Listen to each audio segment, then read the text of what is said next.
ഓണം നബിദിനൊക്കെ കഴിഞ്ഞല്ലോ അല്ലേ? അപ്പോൾ നമ്മളും തുടങ്ങിയിട്ടുണ്ട്. ഓണം നബിദിനൊക്കെ 3 ദിവസത്തെ ലീവ് കഴിഞ്ഞ് നമ്മളും പണി തുടങ്ങിയിട്ടുണ്ട്.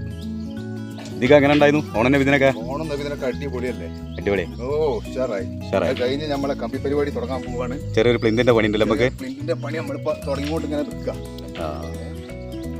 അപ്പോൾ നമ്മൾ തുടങ്ങട്ടെ. അപ്പോൾ നമുക്ക് നിന്ന് ഇവിടെയാണ് ഇപ്പോൾ പ്ലിന്തിൻ്റെ വർക്ക് ചെയ്യാനുള്ളത്. അതിൻ്റെ കമ്പിപ്പണിയാണ് ഇപ്പോൾ നടന്നുകൊണ്ടിരിക്കുന്നത്. ഇതിപ്പോൾ ഒരു 510 സ്ക്വയർ ഫീറ്റ് ഉണ്ട്. ചെറിയ വീടാണ്. ലൈഫ് പദ്ധതിയിൽ ഉൾപ്പെട്ട വീടാണ്. മുൻപ് സോഷ്യൽ മീഡിയയിൽ ഞാനിതിന് പോസ്റ്റ് ചെയ്തിരുന്നു. ഇത് മാർക്ക് ചെയ്യുന്നൊരു വീഡിയോ ഫേസ്ബുക്കിൽ ഇൻസ്റ്റാഗ്രാമിലൊക്കെ ഉണ്ട്. ആ ഒരു വീടിൻ്റെ പ്ലിന്ത് വർക്കാണ് ഇപ്പോൾ ചെയ്യുന്നത്. പ്ലിന്തിൻ്റെ കമ്പിപ്പണിയാണ് ഇന്നിപ്പോൾ ഞങ്ങൾ 2 ആളുള്ളൂ. 2 മേസന്മാരാണ്. ഹെൽപ്പർമാരൊക്കെ ഓണം നബിദിനം ഒക്കെ ആഘോഷിക്കുകയാണ്. ഇനിയിപ്പോൾ ലീവ് കഴിയണമെങ്കിൽ മിക്കവാറും തിങ്കളാഴ്ച ആവും.